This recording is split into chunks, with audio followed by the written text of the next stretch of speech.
agar semua selalu dalam keadaan sehat walafiat. Dan untuk itu, agar kita senantiasa berada dalam perlindungannya, jangan lupa setiap kali kita akan melakukan aktivitas untuk selalu berdoa. Pertemuan kita kali ini yaitu masih membahas tentang lingkungan dan manfaatnya. Pada pertemuan yang lalu, kita membahas tentang Pulau Madura dengan hasil kerajinan gerabahnya. Kali ini kita masih tetap yaitu untuk membahas tentang Pulau Madura. Karena Madura selain menghasilkan gerabah juga memiliki potensi alam yang sangat mengagumkan. Mulai dari bahan tambang, hasil hutan, hasil pertanian, dan hasil lautnya.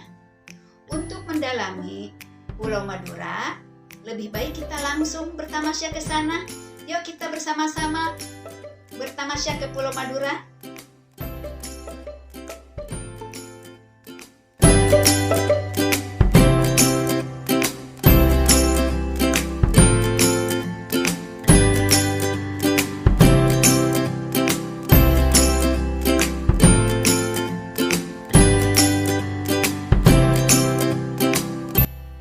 Pulau Madura masuk dalam Provinsi Jawa Timur.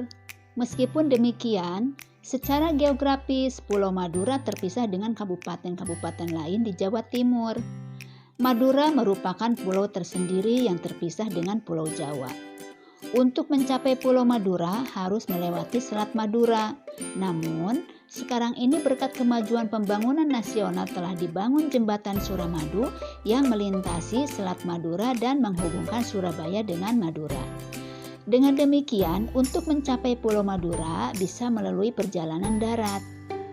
Kondisi Pulau Madura yang terpisah dengan Pulau Jawa tersebut merupakan contoh kecil kondisi geografis Indonesia pada umumnya.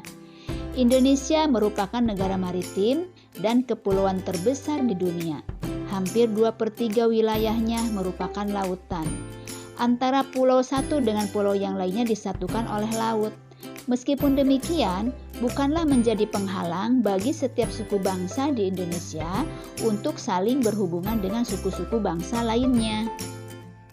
Kondisi geografis Indonesia sebagai negara maritim dan kepulauan menyimpan potensi yang besar dalam berbagai bidang, seperti di bidang ekonomi, sosial, budaya, dan transportasi.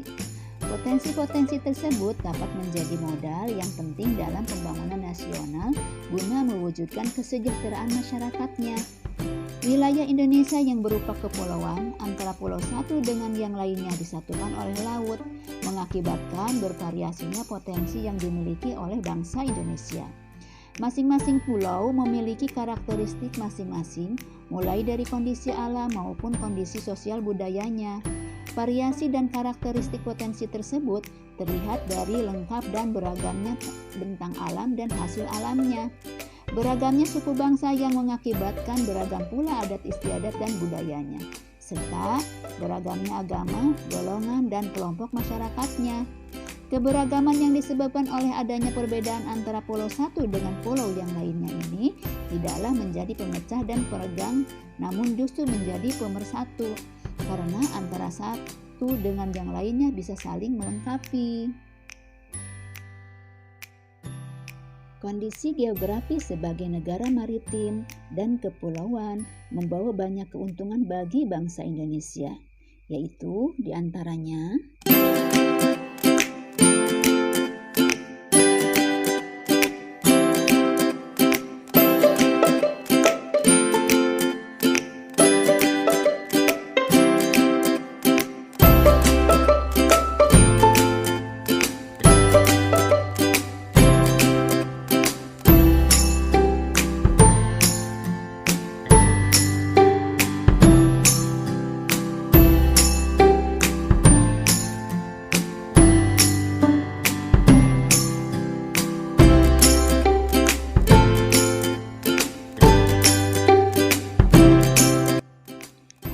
jenis pekerjaan yang berkaitan dengan pemanfaatan sumber daya laut, yaitu nelayan, penambang emas, pemandu wisata, pembudidaya kerang mutiara, petani garam laut, cindramata, dan lain-lain.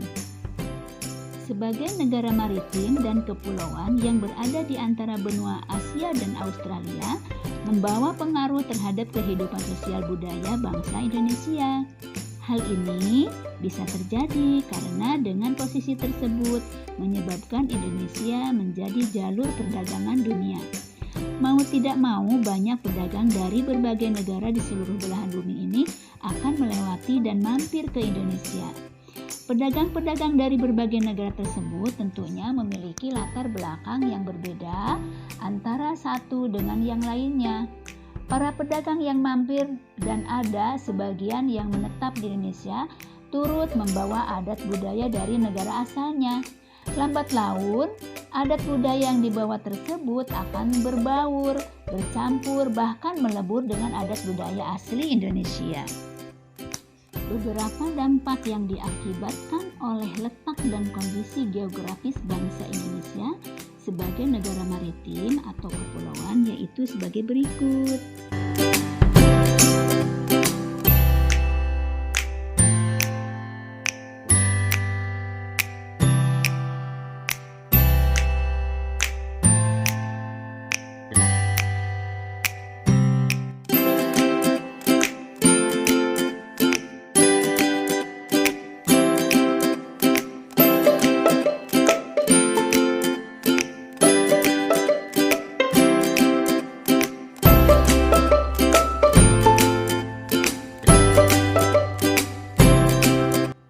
Ada dampak positif, tentunya juga ada dampak negatifnya.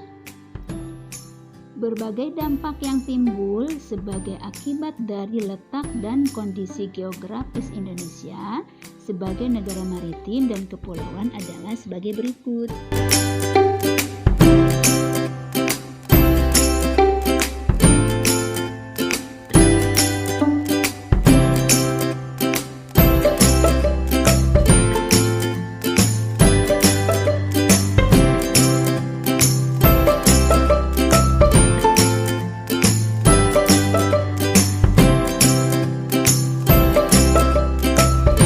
Bangsa Indonesia dikenal sebagai bangsa maritim sejak zaman dahulu, bahkan sempat mencapai kejayaan pada masa kerajaan Sriwijaya dan Majapahit.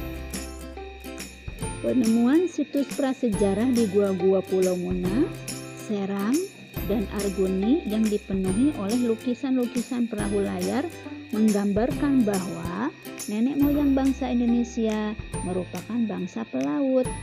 Selain itu, ditemukan kesamaan benda-benda sejarah suku aborigin di Australia dengan benda-benda sejarah yang ditemukan di Pulau Jawa. Penemuan ini menggambarkan bahwa nenek moyang bangsa kita telah melakukan hubungan dengan bangsa lain yang tentunya menggunakan kapal-kapal layar.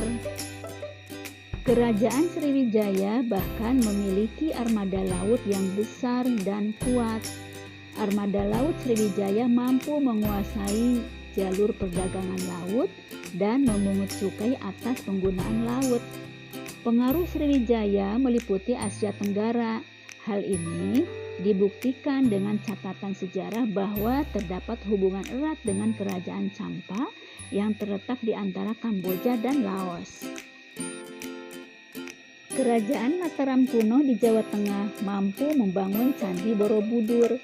Pada candi tersebut terdapat relief berupa gambar perahu layar dengan tiang-tiang layar yang kukuh dan menggunakan layar segi empat yang lebar. Kerajaan Singosari di bawah kepemimpinan Raja Kertanegara pun juga memiliki armada kapal dagang yang mampu mengadakan hubungan-hubungan dengan lintas laut. Bahkan, perkembangan kerajaan Singosari dianggap sebagai ancaman bagi kerajaan Tiongkok dengan rajanya Kubilai Khan. Raja Kubilai Khan mengirimkan armada perangnya dan mendarat di Pulau Jawa. Pada masa itulah Raden Wijaya mendirikan kerajaan Majapahit. Kerajaan Majapahit kemudian berkembang menjadi kerajaan maritim yang besar. Kerajaan Majapahit memiliki pengaruh dan kekuasaan yang luas meliputi wilayah Nusantara. Dengan kekuatan armada lautnya dan didukung oleh kemampuan perang Patih Gajah Mada, wilayah kerajaan Majapahit kian luas.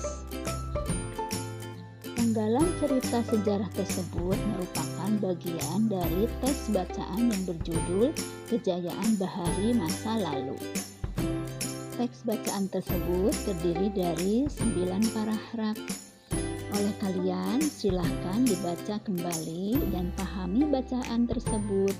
Kemudian, tentukan ide pokok dari masing-masing paragrafnya ya. Keberagaman yang disebabkan adanya perbedaan antara pulau satu dengan pulau yang lainnya tidaklah menjadi pemecah dan perenggang, namun justru menjadi pemersatu karena antara yang satu dengan yang lain bisa saling melengkapi. Hal ini sesuai dengan semangat persatuan dan kesatuan seperti pencerminan nilai-nilai Pancasila, khususnya Sila Persatuan Indonesia. Selain itu juga mencerminkan nilai-nilai yang terkandung sila keadilan sosial bagi seluruh rakyat Indonesia. Pancasila diumpamakan sebagai satu paket lengkap yang menopang negara kesatuan Republik Indonesia. Pancasila merupakan satu kesatuan yang bulat dan utuh dari kelima silanya. Sila ke-1 menjiwai sila kedua, menjiwai sila ketiga, keempat, dan kelima. Sila kedua dijiwai oleh sila ke-1, ketiga, keempat, dan kelima, dan begitu seterusnya. Kelima sila tidak bisa dilepas satu dengan yang lainnya. Walaupun masing-masing sila mempunyai nilai-nilai sendiri, tetapi hubungan antar sila merupakan hubungan yang utuh dan saling terkait.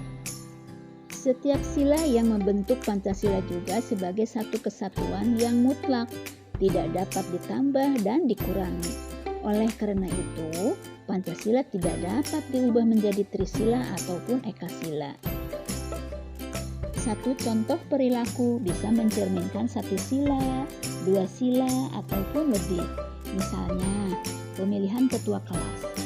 Ini mencerminkan sila keadilan sosial bagi seluruh rakyat Indonesia, mencerminkan sila persatuan Indonesia, mencerminkan sila kerakyatan yang dipimpin oleh hikmat kebijaksanaan dalam permusyawaratan perwakilan, dan juga mencerminkan sila kemanusiaan yang adil dan beradab. Silahkan kalian tentukan mencerminkan sila keberapakah? Perayaan hari besar keagamaan, gotong royong, musyawarah mufakat, menjenguk orang sakit, dan sebagainya. Pancasila menjadi pandangan hidup bangsa Indonesia. Maka dari itu, perilaku dan sikap masyarakatnya haruslah mencerminkan nilai-nilai luhur Pancasila. Demikian pertemuan kita kali ini. Semoga bermanfaat. Teruslah belajar dengan penuh semangat, disiplin, tekun, dan jujur.